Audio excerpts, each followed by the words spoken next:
Okay, so now let's go on and talk about cluster B personality disorders.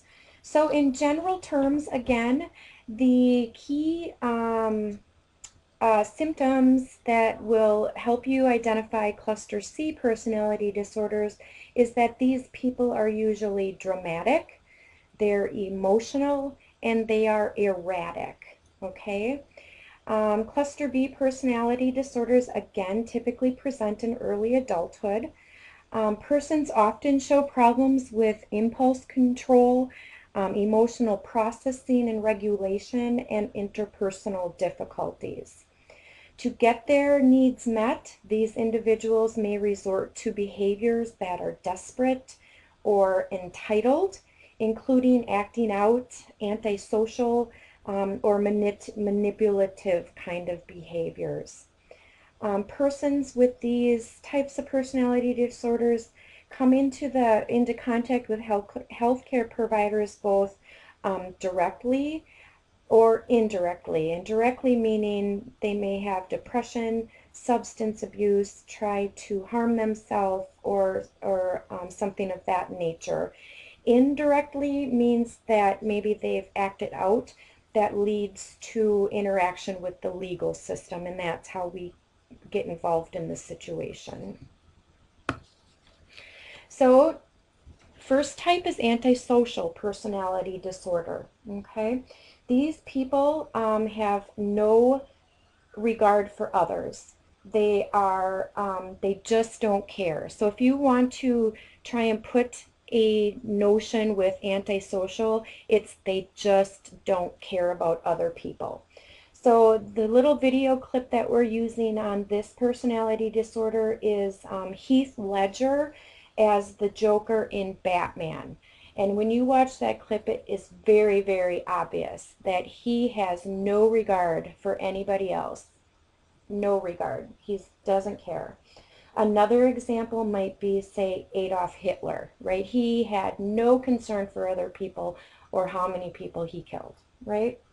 So failure to conform to social norms and laws is another trait of these people. They tend to act out their conflicts and ignore rules or socially appropriate behavior.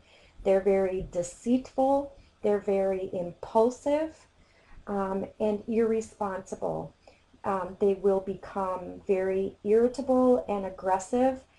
Oftentimes they will be in physical fights, like bar fights and stuff where the police get involved repeatedly. And they show no remorse for hurting others again. They neglect responsibility, they lie, they're very destructive, and participate in illegal activity quite often.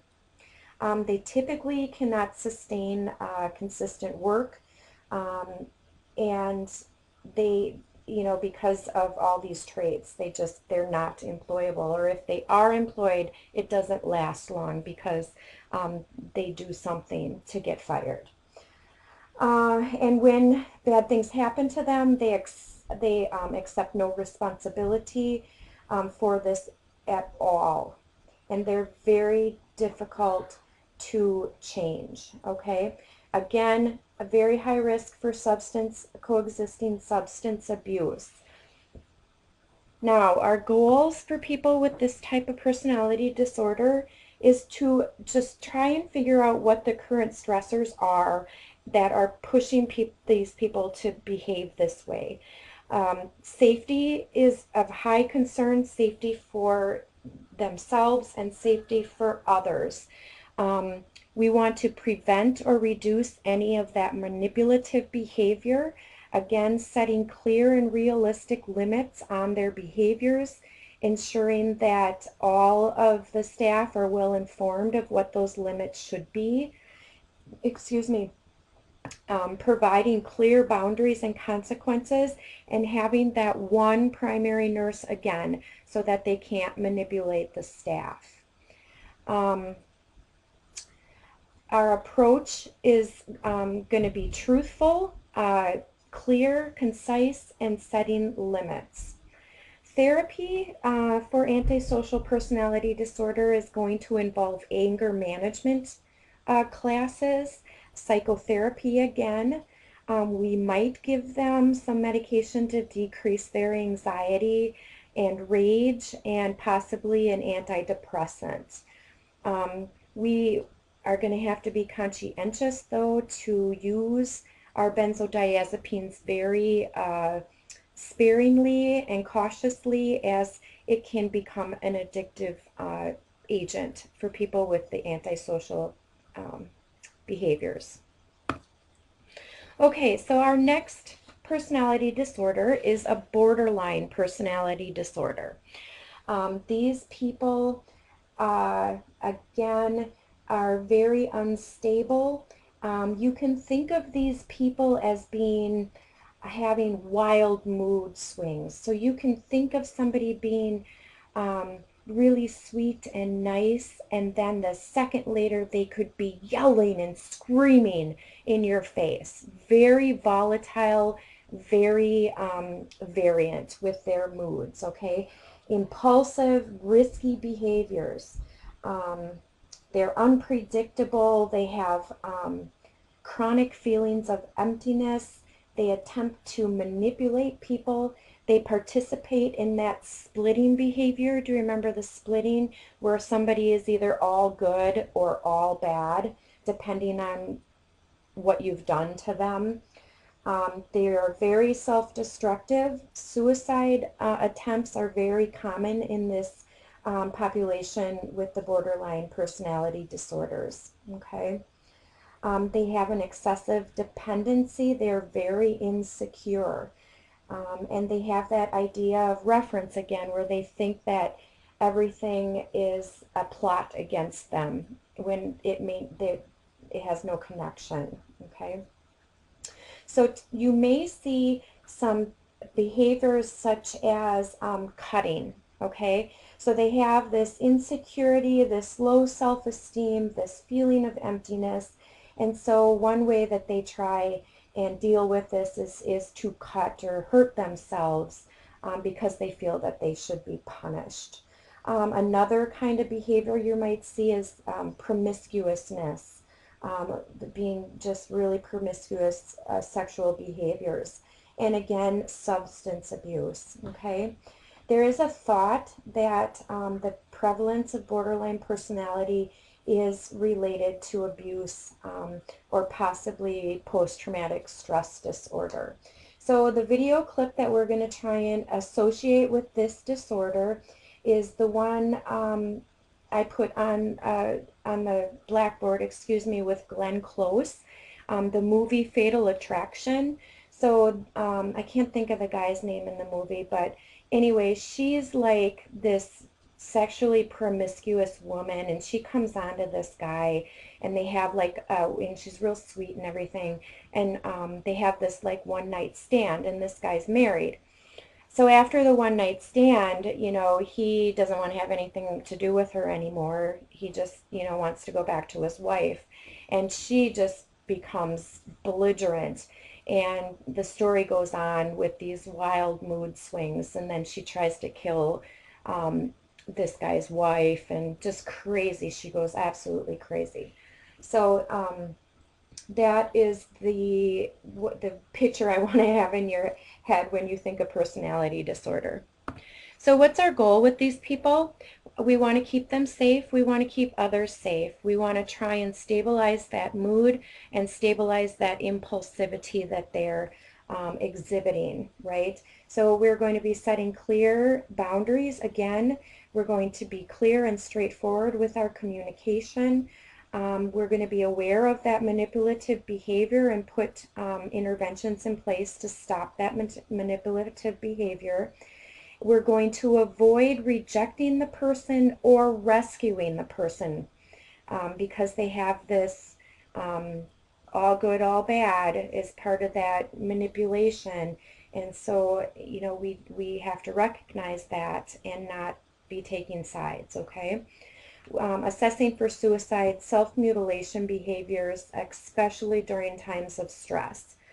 And what is our therapeutic interventions going to be? Again, psychotherapy, antipsychotics to control their anger and impulsivity and aggression. We may be giving them some antidepressants and possibly some benzodiazepines to help them with their anxiety. Okay.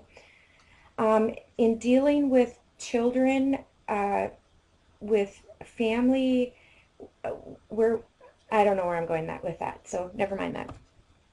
Okay, the third one is the narcissistic personality disorder. So how can I get you to remember this one? So this one is exaggerated self-importance. They think they're God's gift to the world, okay? They have these grandiose views of themselves. Everything's exaggerated, like their achievements and their talents are exaggerated. They expect to be recognized as being great. They're preoccupied with fantasies of unlimited success, power, brilliance, beauty, whatever. They lack empathy for other people, and that's the best I can describe this. So narcissistic, all about themselves, God's gift to the earth. So the little video clip that we have to try and help you associate with this personality disorder is Charles Manson. And if you watch that video, you're going to hear him stating things like he's above God, or he is God, or he says, I don't break laws, I make the laws. And then having no remorse for killing all those people that he killed. So that's your example, okay? So nursing guidelines for caring for these people is we have to be absolutely neutral. We do not want to get into a power struggle with these people because neither side is going to win. It's only going to prove to agitate these people even more. Medical therapy is, again, we're looking at that psychotherapy with the patients. We may give them some lithium to try and help with the mood disorder, and maybe some antidepressants. But really, these people, it's not a good prognosis for changing these type of people. Okay, and so our last one is histrionic personality disorder. So this one, it's similar to narcissistic, but it's not as extreme. So these people are self-centered, that's similar, but they don't have this grandiose idea of themselves. They just need to call attention to themselves. They use physical appearance to draw attention to themselves. So they may dress inappropriately or very provocatively. If they get into a relationship, it usually doesn't last long because they have this self-centered kind of thinking, okay? So the example given in the videos would be Austin Powers. So if you look at that video, you can see how he is all about himself, okay? Another example might be the Kardashians, if you want to try and put a picture in your head with this personality disorder. So what are we going to try to do when we run into people like this is that we just need to have that understanding of their behaviors and that it's a response to some distress they're feeling. That's their coping mechanism. We want to keep that communication and interaction very professional. We want to be concrete and descriptive rather than vague in our language. Okay, we want to be very concrete. We want to teach assertiveness so that we can show them that they don't have to use these behaviors to get their emotions out, that they can do it through words, okay? Again, we're going to need to set boundaries. You know, they're going to be manipulative to get what they want. It's kind of a theme here. And so we do not want to be ignoring the patient's escalation in behaviors, because this will clue us into that there is some stressor that we need to help them work through, and find a different coping mechanism for that. Okay? And we're not going to reprimand bad behavior. We're just going to um, be verbal about inappropriate behaviors, and possibly, um, use positive reinforcement when they don't participate in those behaviors. So medical approaches, again, therapy. If there are any coexisting disorders, we'll be treating those, and possibly using some antidepressants if needed. Okay? That ends our Cluster B personality disorders, and we will move on next to Cluster C.